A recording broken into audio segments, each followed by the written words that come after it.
English Longitudinal Study of Aging, ELSA.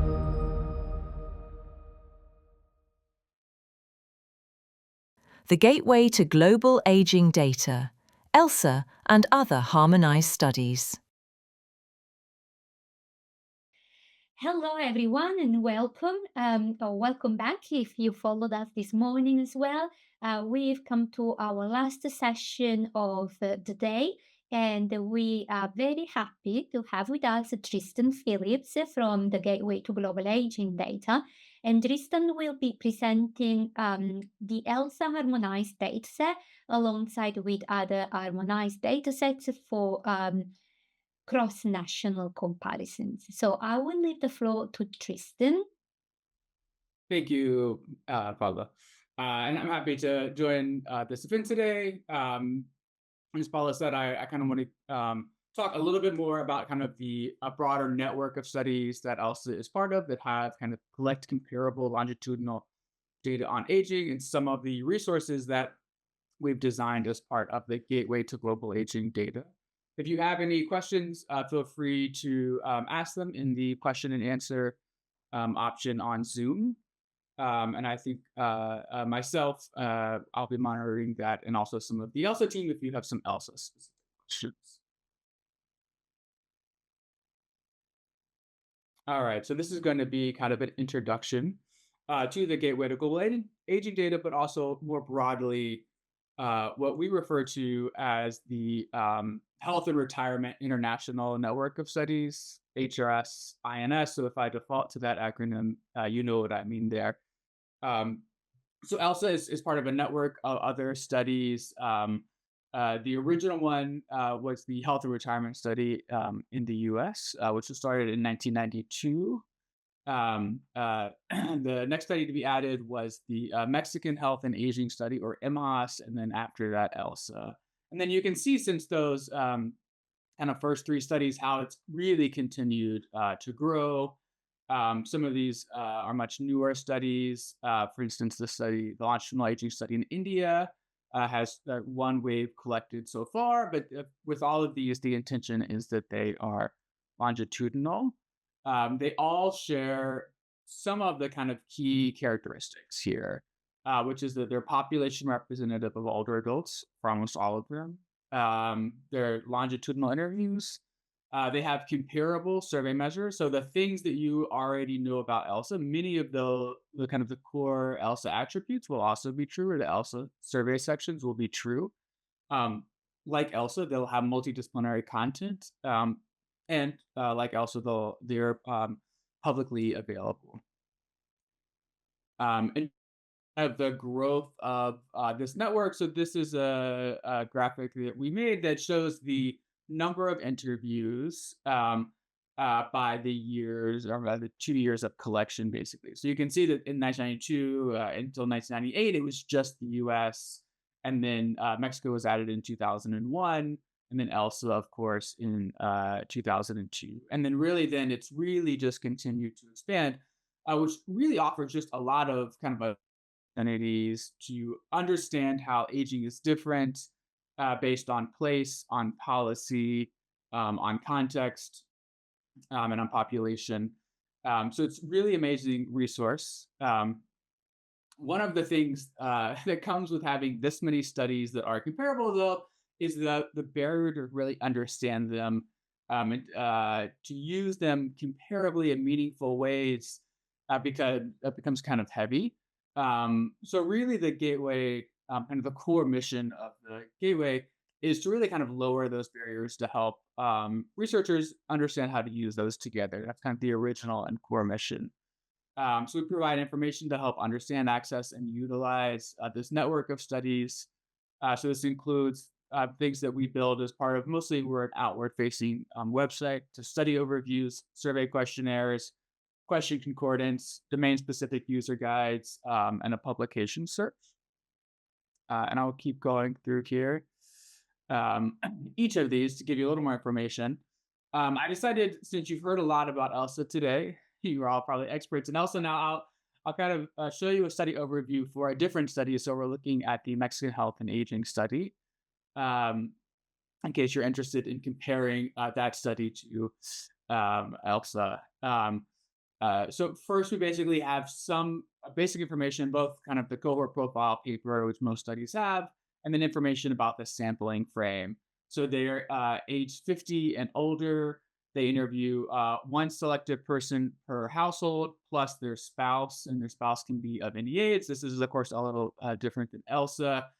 They are nationally and urban rural representative. They do not follow people into institutions, and they include oversamples of six Mexican states, which account for 40% of the migrants to the US. That kind of original study design was because one of kind of the goals at the outset of starting the MHAS was to really think about migration to and from Mexico and the US and how those affect each other. So they did the HRS itself, the US study has an oversample of Hispanic Americans, and MHAS has an oversample of the states that are highly immigrating to the US to provide that comparability. Uh, we also highlight the data collection. So you can see that for ELSA, as I mentioned, it started in 2001. It had a second wave, and then it had kind of a 10-year gap and then came back, thankfully, at wave three, and it's continued actually. They just I think, released wave six data actually. We mentioned that these are done through face-to-face interviews using a CAPI. And then in addition to kind of the core interview, which is highlighted in that graphic, they also have, and you'll probably be familiar with these as ELSA users, but they have an end-of-life interview. They have anthropometric and performance measures. They've collected blood-based biomarkers, saliva samples. They collected hair for a subsample at wave five, and they've done a cognitive assessment, an HCAP, which they call MEXCOG. We provide some information on the sample, including when it was refreshed. You can see that even though they had that kind of 10-year gap between waves two and wave three, they were actually able to go back and reconnect and continue to follow a lot of the original households after that gap, which is quite an impressive feat, I think. But they also, of course, to keep themselves kind of comparable, representative of the age 50 and older population, they've done resamples. So they did a resample at wave three and a resample at wave five also.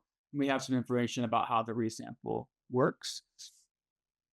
We highlight the data linkages that they have. I think ELSA has actually the most linkages of anyone, but MHAS also has a lot of nice linkages, including to the Institute of Physics and Geography, INEGI, mortality data,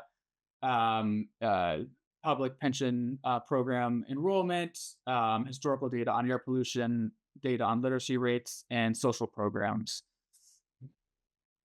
And we provide links to obtain all the available study data, whether that's kind of public facing or maybe something that's actually more restricted and has to be requested in this case, like through the MHAS website for a special request, as some of these linked data are.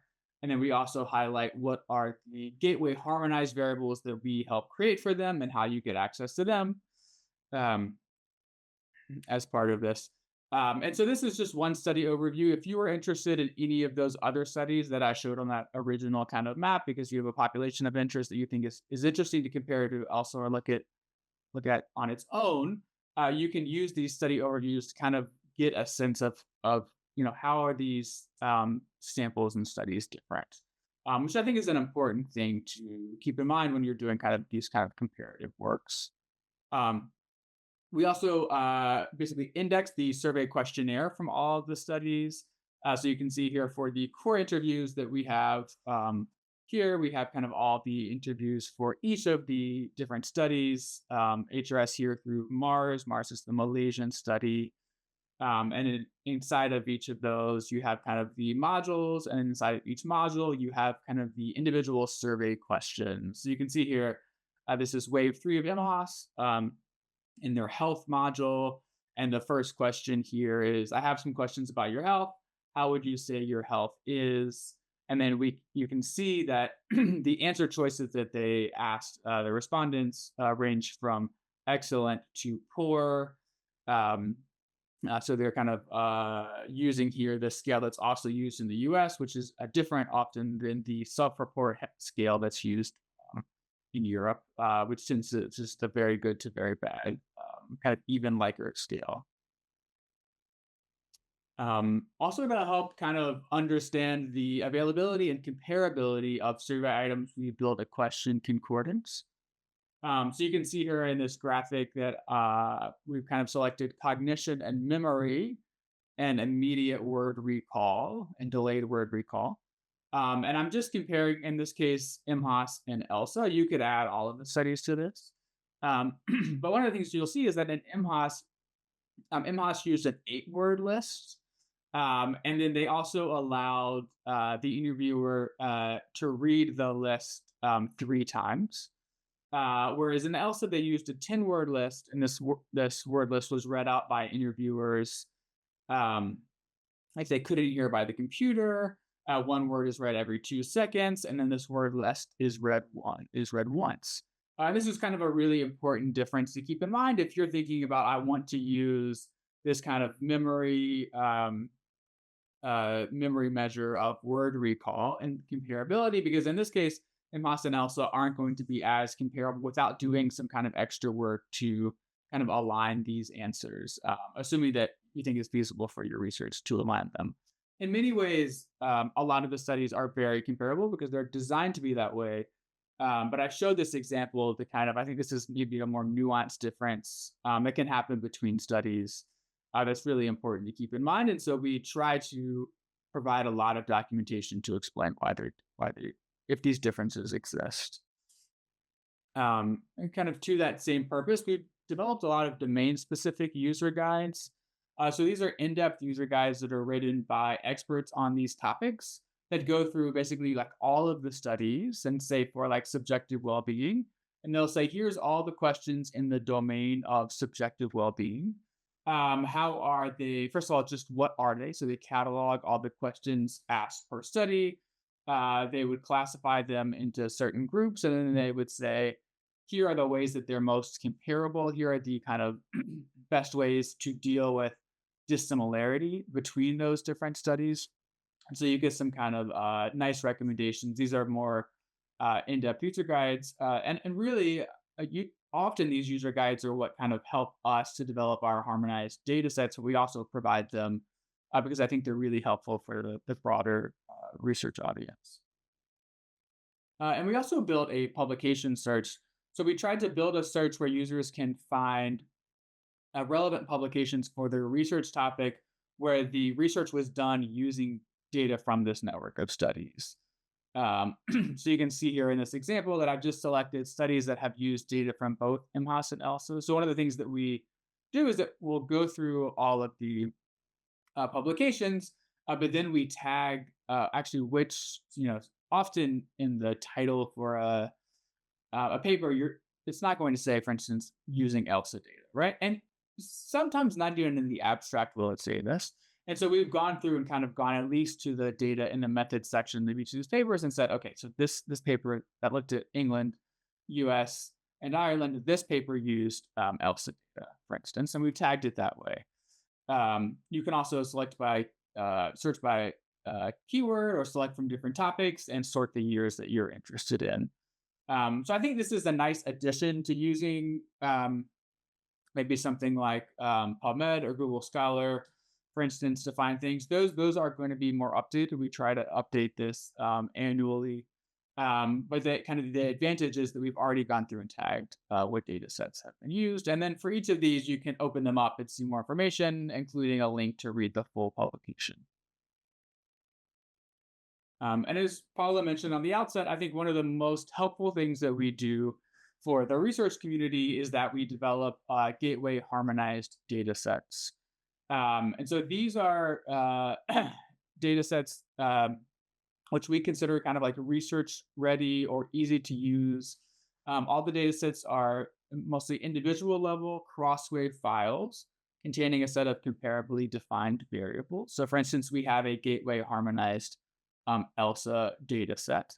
And that data set, what it means is that if you use that data set in in conjunction with let's say, gateway harmonized MHAS data set from the Mexican study, the variable names are going to be comparable. So if you're looking at income in both data sets, they're going to have a total household income. They're going to have the same variable name for that.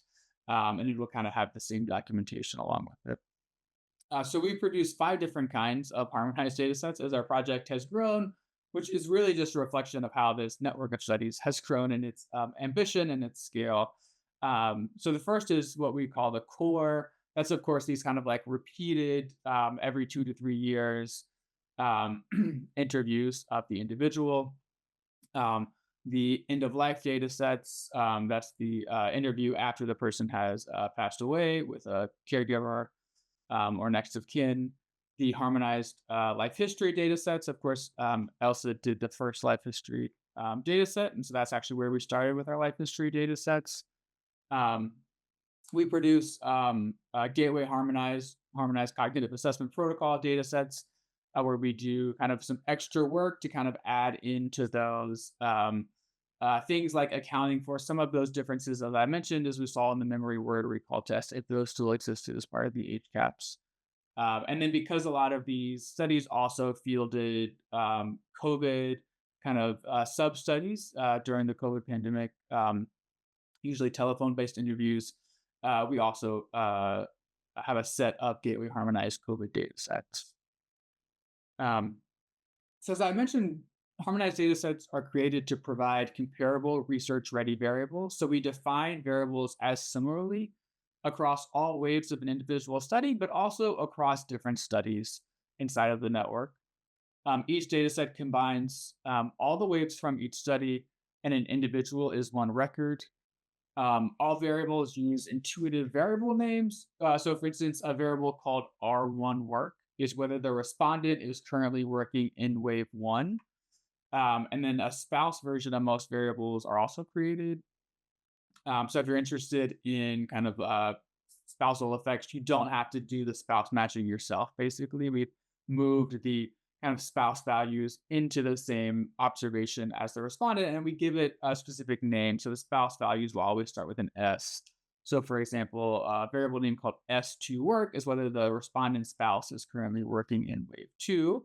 So you can see how these data sets already kind of lend themselves to longitudinal research, but also kind of maybe thinking about spousal dynamics or, of course, cross-country dynamics because the variables are named the same across different data sets. There are, of course, going to be differences that we can't account for, as I showed, like with the memory test. So we also we use study-specific variable names to indicate that maybe this is capturing the same concept, but we think that it's different enough that we shouldn't give it the same variable name. So an example of this is often labor force. And the way that labor categories are categorized in different countries is really specific, usually to that country.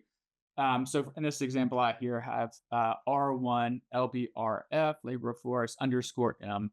And so that's the respondent's labor force status in wave 1 of MHAS, which has a different scale than the other studies. And most studies, including ELSA, and ELSA, this would be underscore E for ELSA, because the labor force categories just aren't exactly comparable across countries. And variables have been built to account for survey skip pattern, which is one of the most helpful things that we do. Here's kind of what simple harmonization looks like. So we have a variable where we would call like RW smoke V or smoke EV. And this is going to capture whether the respondent has ever smoked or has never smoked. We're going to use across all gateway harmonized variables, we're going to use similar coding. So for instance, no is always coded as a 0, a yes is always coded as a 1. So if you use 2 different gateway harmonized data sets together, you don't have to think about, oh yeah, is a no is a 5 here, but it's a 0 in the other one. These things are aligned. And you can see kind of here how 2 differences in 2 different studies in their survey skip pattern, we're actually able to create a pretty comparable variable. But it takes a little bit of extra work, and we've done that work for you basically. So on the left is and the MHAS question for the Mexican study, which just says, "Have you ever smoked cigarettes? Yes or no?" But they code it as a one or a two actually. But this lends itself pretty easily to the variable that we want to make, right? Which is, have you ever smoked? No or yes, 0, 1, right? So that's easy. We're just going to map the one to the one and the two to the zero. But in ELSI, which is the Brazilian study, they first ask, "Do you currently smoke?" And you can answer yes daily, yes less than daily, or no. If you answer no, the next question you get is, "Have you smoked in the past?" And you can answer yes daily, yes less than daily, or no never smoked. So actually, if we map these the right way, we can still create kind of our comparable smoke ev variable, but it's just going to take some work to kind of account for that survey skip pattern and these kind of different gradients and how that's asked. So we've already accounted for that. You know, if you're using the smoke ev variable in the gateway harmonized MHOS or the gateway harmonized LC data set, it's already available. And that's kind of a really simple example. I'll show you like a slightly more complex one, just to give you an idea of kind of how much work tends to go into creating these harmonized data sets. So this is the JSTAR study, which is a study from Japan. JSTAR is interesting because they, for some of their economic measures, they have a self-completion survey, which is done first. So it's not a leave behind survey in a way. So it's mailed to them before the interviewer comes to their house. But the interviewer is going to ask different questions based on how they feel about that self-completion. So these are the questions that pertain to household assets and savings. Um, and then all we're trying to do, we're trying to provide for the researcher is kind of a total, how much do they have in savings or checkings accounts or current accounts. So you can see that basically we have to account for kind of several different skip patterns for where this question could be asked and why. The other thing that we do is, like ELSA, many of these studies have unfolding bracket questions. So that allows for an interviewer or for a respondent to say, "I'm not exactly sure the exact amount of this financial, how much I have in my checking and two savings accounts or something," um, which is commonly happens as people report their financial data. But then the interviewer can say, "Okay, so is it more than X number or less than this number, right?" And so it gives basically a bounds, and someone can go through and do what we call imputation and impute a number. So you don't have to, if you're using that responding to that observation in your analysis, you're not dropping them due to missingness. You can keep them in because we know that, especially with financialness, missingness is non-random. And so in this case with JSTAR, we've actually done the imputations for the JSTAR team, where we go through and we see, so what were the amounts that they were given, and we kind of impute in what we think is a non-biased, and we provide a lot of documentation about how we do that, just like ELSA does for their imputations. Kind of what we think will be a non-biased imputation of that kind of recovers the loss distribution that we think is due to the missingness. We The other thing that I'll say about harmonized codebooks is that there's a ton of documentation. Actually, I think that the documentation takes as long for us as the kind of programming of these data sets. So each harmonized data set is accompanied by its own codebook. You can see here that I've shown the gateway harmonized ELSA. This is the latest version, version H, which was just released. And I think it's maybe not quite available on UKDS, but it will be shortly. Um, so the codebook introduces the harmonization project and study. It overviews the survey timing, survey design, and sampling framework. It discusses weighting and imputation. It details specifics of the harmonization process. And then you can see on the right in the contents, we kind of divide the variables into sections based on research domain. So we have sections of A, which is demographics, identifiers, and weights, all through section Y, which is contextual, which contains some of our policy variables. And I'll talk more about those in a little bit. But we try to provide kind of some organization, and these sections are consistent across all the harmonized codebooks, for instance. So we would first introduce a set of variables. So here we're looking at the smoking variables for ELSA. So we both create a smoking ever, smoking now, or the number of cigarette smokes per day variable for ELSA. Um, we detailed the variable creation and any assumptions we made in that creation. We really want to be transparent about any work that we've done to these.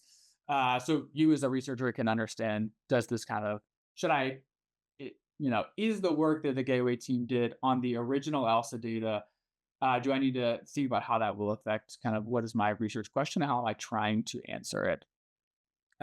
So in this case, these are pretty simple, but you can see, we explain both the smoke ever and the smoke now variable.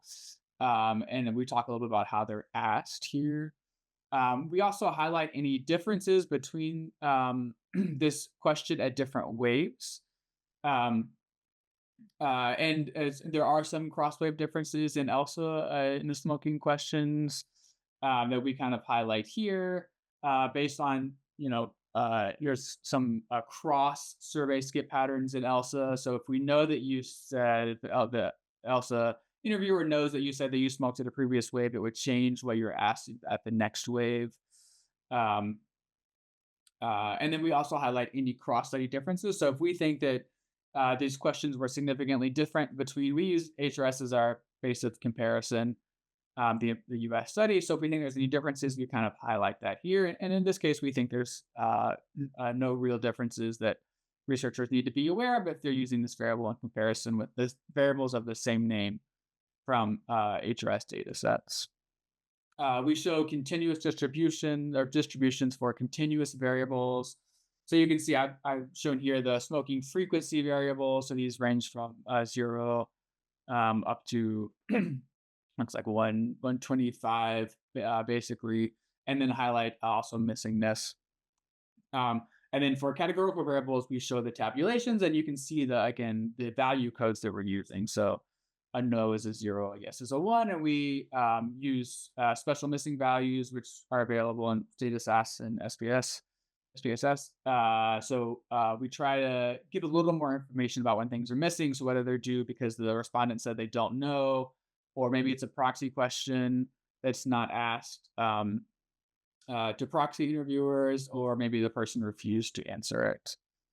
And the last thing that we do is we list all the variables from the originating data set that were used in the creation of the variable. And this is, I think, helpful, especially for researchers. Maybe if you're reading, this part of the code book, you think, well, I don't want to make the same assumptions, but actually they've already kind of collected all the set of variables that I care about for this thing that I want to study. And so you can basically look, and this is kind of to what we really want to do is be transparent. We want to make science more transparent and replicable. So you can see all of the variables that we use to actually create these variables, and you can find those in the original ELSA data yourself. To help you kind of get a sense of what are the harmonized variables available, we have a harmonized variable concordance that we built, just kind of like that question concordance. So you can see here, this is for income and consumption and individual earnings. And then you can see that there is some differences actually in income. So if you click on this, you'll see basically two different sets of variables. One, which is called I earn, income earn, and then T earn, which is individual earnings after taxes, because some studies like ELSA asked about earnings after taxes. Some, like the US, asked about earnings before taxes. And actually, the SHARE study asked about earnings before taxes at wave 1, and then starting at wave 2, they asked after taxes. So we kind of highlight those things for you here, and you can select from certainly not all the harmonized variables, but I think for most of the major comparable harmonized variables, you can kind of see how they're different across different studies, and just get a sense of like, what's the variable name that I'm looking for in that harmonized data set. And we've also built interactive graphs and tables as part of the Gateway. I think this is a nice tool, especially before you maybe go through the work of getting access and downloading multiple harmonized data sets. Just get a sense of like, for some set survey measures, what's the difference across different studies, or the difference across time for a single study. So you can select from over 100 topics. We have 29 countries in 13 years. Currently, this will be updated hopefully before the end of the year, to add the newer waves of data. Um, and then we'll produce basically population level estimates. So for these graphs and tables, we've already kind of applied the population weighting weights that are provided by most of the studies. And if study doesn't provide those, we'll note that, but almost all the studies do provide those. Um, and then you can view these as graphs or tables. Kind of in this example, what I've shown here is comparing England from the ELSA data and the United States from the HRS data. And what we're looking at is whether someone has any difficulty with an activity of daily living. And we're just looking at the year 2016. But you can use kind of filters or subpopulations. So in this case, what I've done is I've asked for subpopulations across these two different studies and by education. And we've kind of another piece of work we've done is try to map educational categories across studies using some international standards for comparability in education. So we've separated them into both less than high school education, with high school or vocational education, or with college education here. And what you can see is that you see basically a similar gradient in the US and England, that people with less than high school education at these ages are more likely, much more likely actually, to report having a difficulty with an activity of living than people with a college education. And we see that in both the British and the US context. For any of these, you can easily download your results in a variety of formats. And we really hope this is kind of a way to start your research, to maybe think about what are good research questions that you could do longitudinally or cross nationally with this set of studies. And then you would actually go to the go through the work of getting the data yourself and kind of doing your analysis, maybe on a more fine grained or specific question. Another kind of big innovation that we've had in the last maybe 5 years is really trying to add in contextual information to these studies. So I think the first kind of aims of the gateway, as I mentioned, the kind of the core principle, which is just make the studies themselves easier to understand, more comparable, lower the barriers to research for people who want to use them to do cross-study comparisons. Um, kind of in this last 5 years, one of the things that we've tried to focus on is building into the studies themselves. And so we've tried to basically link social, environmental, and policy context to these individual level data. And so right now we have two kinds of what we call contextual data that we produce. Those include policy variables and environmental variables. I'll talk about both of them. Um, so the gateway policy measures fall into we've currently collected 4 different types of policies. You can see them at the bottom there, including retirement, long-term care, education, and COVID-19. And so these are meant to capture historical policy changes over time. So for the Policy Explorer, the key dimensions are usually country, sometimes US states or Indian state, places that have a lot of state level policies. We can try to map to state, assuming that linkage is available, and then time. We prioritize data country based on its first wave and are continuing to expand our data collection back in time to 1992, the start of the US. So the idea is, what you could do is you can go to a policy, for instance, say like education policy. So what was the kind of the compulsory schooling requirement, maybe by age? What was the age at which a young person had to stay in school in their country? And we can basically, because we have information on when people were born, in all of these studies, we can go back, and what we've done is basically, so what was for instance, what was the compulsory schooling requirement? They have to be in school until 16 or 17 or 18 or 14 for that person that we're looking at who's now in their 60s, right? And what this really does is really gives us a lot of really interesting things to look at policy change and policy variation, which I think are really important to try to build out this part of the research process, because I think one of the big ideas around having so many studies that are comparable in different countries is to think about the effect of policy. And so we've tried to do that. So you can look at you could look at England, which maybe had some changes in their compulsory schooling requirements over time. That's one thing to do, right? And so, do you see a jump in kind of things that we think education affects for those people who were right above and below that policy change, for example, or just comparing it or understanding the contextual differences between looking at someone, for instance, maybe who grew up in the 1940s in England or the 1940s in India, right, which are really different contexts educationally. Um, so we built these out for four types of policies that we think really affect older adults, as I mentioned, and I think we're going to continue to kind of expand this with on different sets also. But you can see those are listed here. We basically built these into the Policy Explorer. That's part of the Gateway website, so you can actually see the policies. And then, as part of that, we have these kind of really detailed documents that we provide.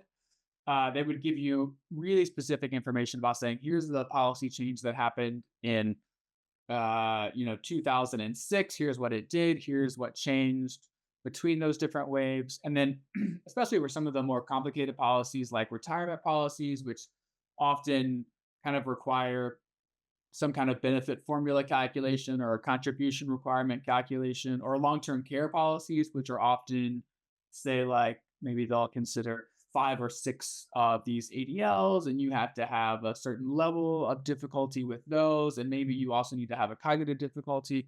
We really try to provide like uh, as specific as details we can provide in these documents, including things like tables and benefit formulas and calculations, so you could also understand and do the work.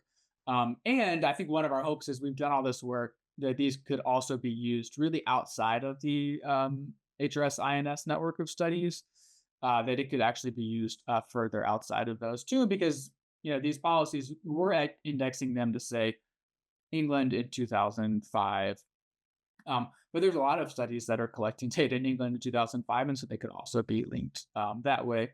And then finally, we build these, as you saw for the harmonized ELSA, we built in these policies into our harmonized core code books. So that you can actually just get a variable that you want to use. You don't have to do the work of, for instance, linking in the information that we give you. We've already done that based on the individual. And then the other type of data that we collect are these environmental exposure data that we're linking also. We collect several kind of key air pollutants. Those are derived from satellite imagery, chemical transport models, and local characteristics. So that includes PM2.5, NO2, and O3. There's a lot of interest, especially in thinking about pollution and how it affects dementia risk and resilience in late life. So a lot of this work has been fueled by really wanting to look at what are those kind of environmental exposures that are really affecting people's cognitive trajectories.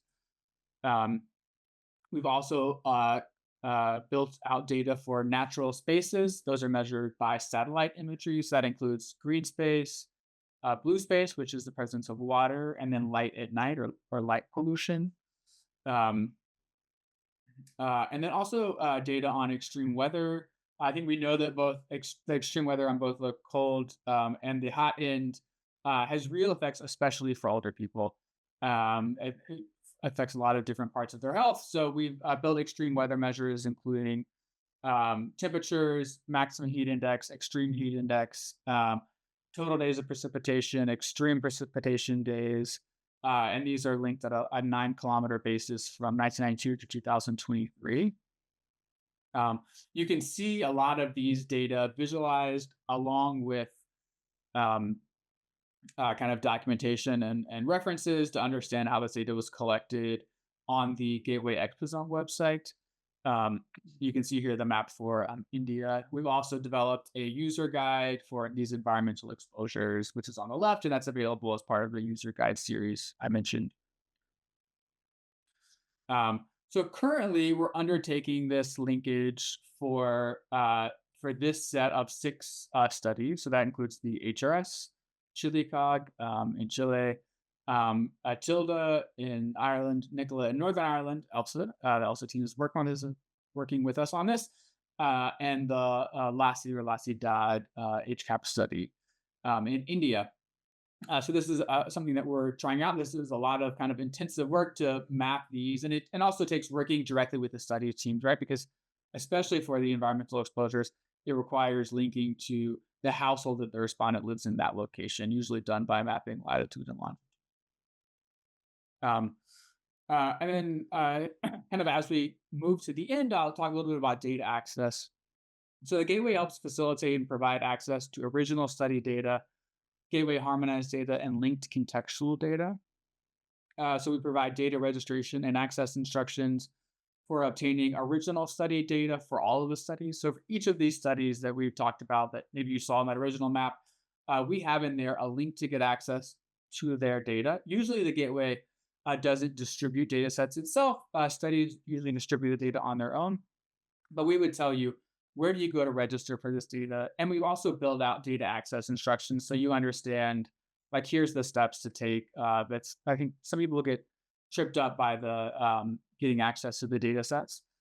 We also provide kind of similarly data registration and access instructions for all of the Gateway harmonized data sets that we make. Um, and we have developed the Gateway Data Enclave as kind of to facilitate a single platform for accessing HRS, INS, public and sensitive data.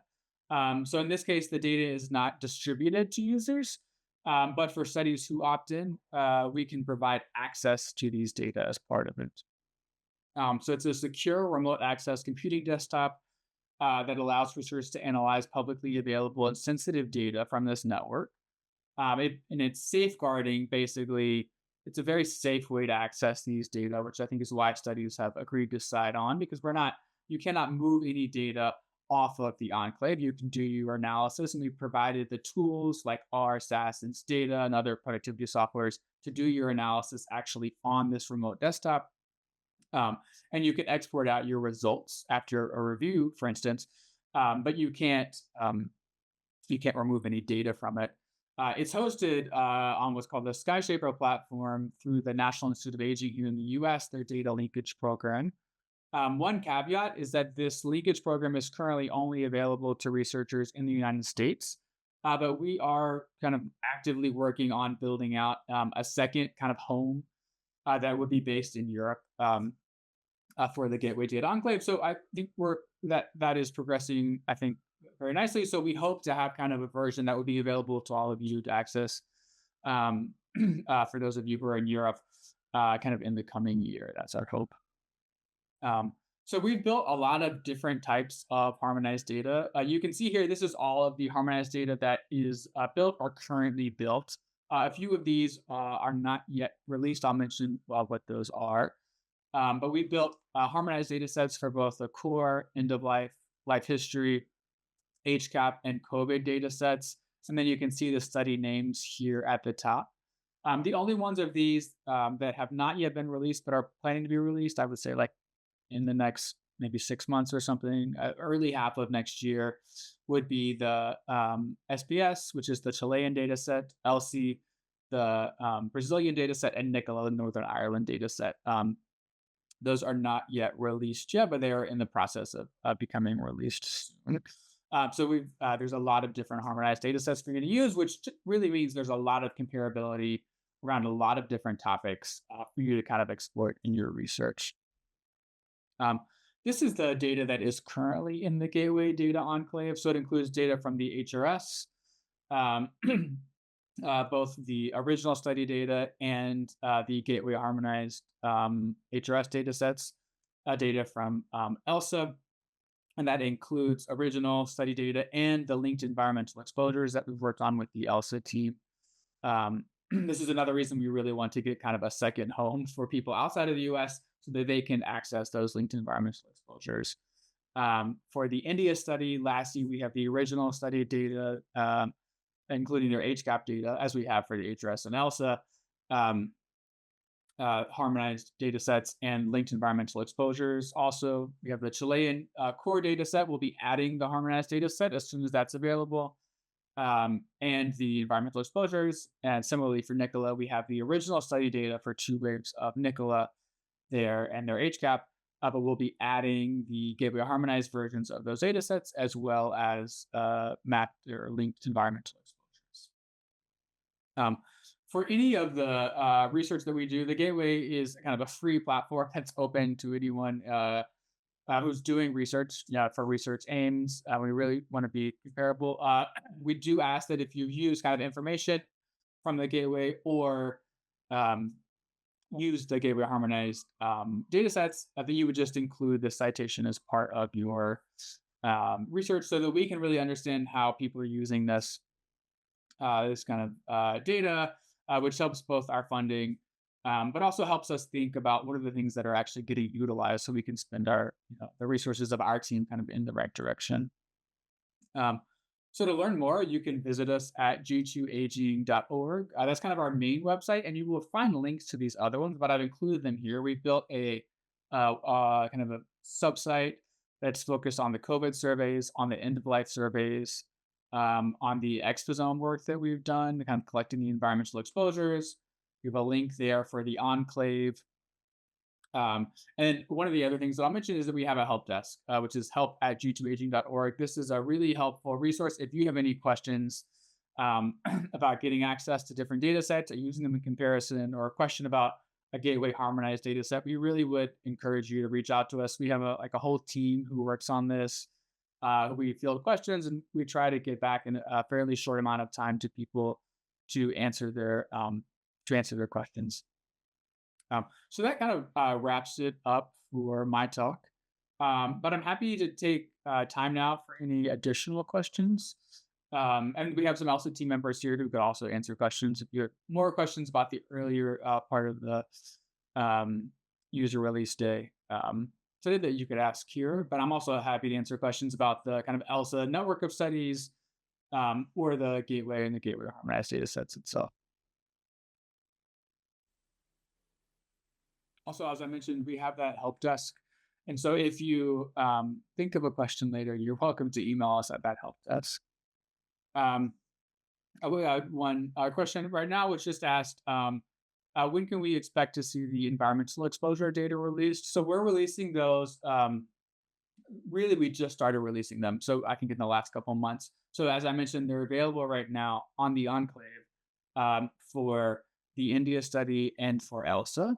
We're going to be continuing to add. Right now, it's just PM 2.5, so we're going to add more environmental exposures for both of those, and we'll be adding probably I would say our plan would be over 2026 to add those rest of those studies that we've helped link the data to but aren't available on the Enclave yet. So that's the plan for those. It's a little bit different based on study and based on exposure, but they're in the process now of being released, which is quite exciting. Yeah, and maybe another good point is I mentioned that we have that newer version of the Gateway harmonized data set that will be released on a UK data service. I think it's in the process of being posted there. We're also working on a next newer version. Actually, it's not far away beyond that one, which will add in the latest wave of ELSA data also. So keep an eye on the kind of, I think 5050 is the ELSA code on UKDS for the core ELSA data sets, and that has the end of life and the core Gateway harmonized data sets. So as those get updated, usually we're also updating the harmonized version of that data set. So keep an eye out for those updates as they're coming. One of the nice things about that newest version of the Gateway harmonized ELSA data is that has the core policy variables for retirement policies and for educational policies in England. And they're not released as part of the older version. So that's the first time we're releasing those also. All right, and maybe assuming that there is no other questions, but feel free to interrupt me if you are asking a question in this moment. I would like to thank you again for listening to me at the end of this exciting day, and thank the ELSA team for inviting us to be part of this TID. Okay, many thanks, Distant, for getting up so early for us. It's just an amazing resource. I'm worried that you guys don't get any sleep. Occasionally. It's an amazing amount of work. Okay, so if there's no more questions, let's wrap it up and release you for the rest of your day. Again, thanks to Tristan for giving us his time. A brilliant resource, highly recommended. And thanks to the users for attending our launch. We hope you've enjoyed it and have learned something from my sessions. And there we go. So take care. Thank you very much. Bye-bye. Thank you. Take care, everybody. English Longitudinal Study of Aging, ELSA. Thank you for watching.